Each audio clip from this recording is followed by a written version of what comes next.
বাংলাদেশ ক্রিকেটে সবচেয়ে clean heater যদি বলা হয় তাহলে সবার উপরের দিকেই থাকবে সাব্বির রহমানের নাম।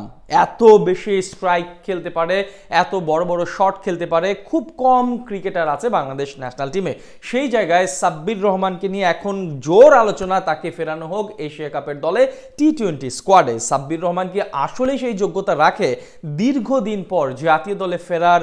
সেই যে যোগ্যতা সেটা কি তিনি প্রমাণ করতে পেরেছেন? আসলে কি তাকে এশিয়া কাপের দলে নেওয়া যৌক্তিক কোনো কারণ হবে, নাকি শুধুই ব্যাপারটা আলোচনার টেবিলেই থাকবে? বিশেষ করে সোশ্যাল মিডিয়ায় যে দাবি উঠেছে তাকে দলে ফেরানোর জন্য, তার প্রধান কারণ বাংলাদেশের মিডল অর্ডারটা এখন আগের মতো নেই। মাহমুদুল্লাহ রিয়াদ সরে যাবার পর মিডল অর্ডারের যে একটা ঘাটতি সেটা আসলে স্পষ্টভাবেই দেখা যাচ্ছে।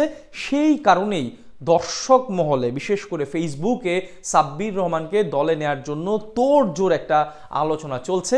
কিন্তু সেই আলোচনাটা বিসিবির কান পর্যন্ত কতটুকু পৌঁছাতে পেরেছে সেটা হচ্ছে প্রশ্ন।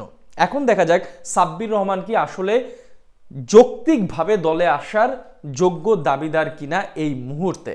সাব্বির রহমান 2022 সালে সবশেষ আন্তর্জাতিক টি-20 খেলেছে। এরপর আসলে তিনি 22 সালের এশিয়া কাপে খেলেছিল, তারপর একটা নিউজিল্যান্ডের ত্রিদেশীয় সিরিজ খেলেছিল, সেখানে নামের প্রতি সুবিচার করতে পারেনি। ঠিক এমনই আলোচনা হয়েছিল 2022 সালের এশিয়া কাপের আগে সাব্বির রহমানকে দলে ফেরানোর জন্য, এবং তাকে কিন্তু বিসিবি মিডিয়ার কথায়, সোশ্যাল মিডিয়ার কথায় শেষ পর্যন্ত দলে নিয়েছিল। সেই এশিয়া কাপে তিনি ব্যর্থ হয়েছেন পরের ত্রিদেশীয় সিরিজে। তারপর থেকে ন্যাশনাল টিমে তিনি আর জায়গা পাচ্ছেন না। এখন প্রশ্ন হচ্ছে, এত বছর পর সাব্বিরকে কেন দলে নেয়া ব্যাপারে প্রশ্ন উঠছে। কারণ সাব্বির রহমান ক্লিন হিটার, তার মতো স্ট্রাইক খেলতে পারা ক্রিকেটার বাংলাদেশ টিমে খুবই কম আছে। বড় বড় শট খেলতে পারেন। সেই জায়গা থেকে টি-20তে সাব্বির রহমান অবশ্যই গুড চয়েস। কিন্তু ব্যাপারটা হচ্ছে সাব্বির রহমানের বর্তমান পারফরমেন্স। একটা ক্রিকেটার দলে ঢোকার জন্য মেইন যেই ক্রাইটেরিয়াটা থাকে সেটা হচ্ছে তার ধারাবাহিক পারফরমেন্স। সাব্বির রহমান সেই জায়গায় একেবারেই ব্যর্থ। বিপিএলে, সবশেষ বিপিএলে একটা 80+ ইনিংস খেলেছেন, এরপর 3টা ইনিংস খেলেছেন 20 রানের বেশি, অর্থাৎ 20+ ইনিংস। এর বাকি সবগুলো ইনিংসেই কিন্তু তিনি ব্যর্থ ছিলেন। তার মানে তিনি কিন্তু ধারাবাহিকভাবে বিপিএলে পারফরমেন্স করতে পারেননি। এরপর ঘরোয়া লিগগুলোতে খুবই ব্যর্থতার সাথে নিজেকে মেলে ধরেছেন। তিনি আসলে তার নামের প্রতি সুবিচার করতে পারেননি। সো পারফরমেন্সের বিচারে যদি আপনি চিন্তা করেন, সাব্বির রহমানের জায়গা বাংলাদেশ টিমে কোনোভাবেই হতে পারে না। দ্বিতীয়ত, তাকে কিন্তু যেই জায়গাটা দ্বিতীয়ত আসলে ম্যানেজমেন্ট, টিম ম্যানেজমেন্ট বা বিসিবি চিন্তা করে একটা প্লেয়ারকে দলে নেওয়ার জন্য, সেটা হচ্ছে ধারাবাহিকতা এবং ভবিষ্যতের কথা ভাবনা। ভবিষ্যৎ যেই ক্রিকেটার লং টার্ম সার্ভিস দিতে পারে এমন ক্রিকেটারকে তারা নর্মালি দলের চিন্তা ভাবনায় রাখা হয়। সাব্বির রহমান 33 বছর বয়স, দীর্ঘদিন ধরে দলের বাইরে, ফিটনেসের একটা বাজে অবস্থা রয়েছে।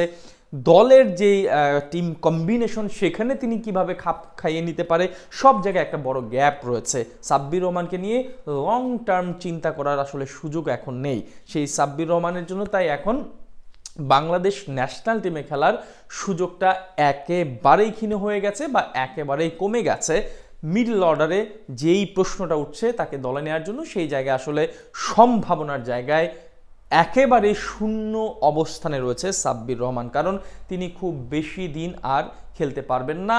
এবং সবচেয়ে বড় যেই ব্যাপারটা, সেখানে সাব্বির রহমানের এগেইনস্টে কিন্তু একাধিকবার শৃঙ্খলা ভঙ্গের অভিযোগ উঠেছে দলের মধ্যে।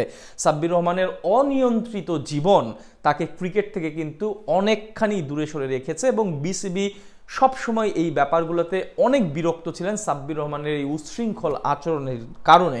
সো সাব্বির রহমান শুধু ক্রিকেটার নয়, ক্রিকেটারের বাইরে দলে যে শৃঙ্খলা রক্ষা করার দায়িত্ব, সেই জায়গায় তিনি ব্যর্থ হয়েছেন। সো সাব্বির রহমানের এই সব নেগেটিভ অ্যাপ্রোচের কারণে তাকে দলে নেওয়ার সম্ভাবনা একেবারেই কম।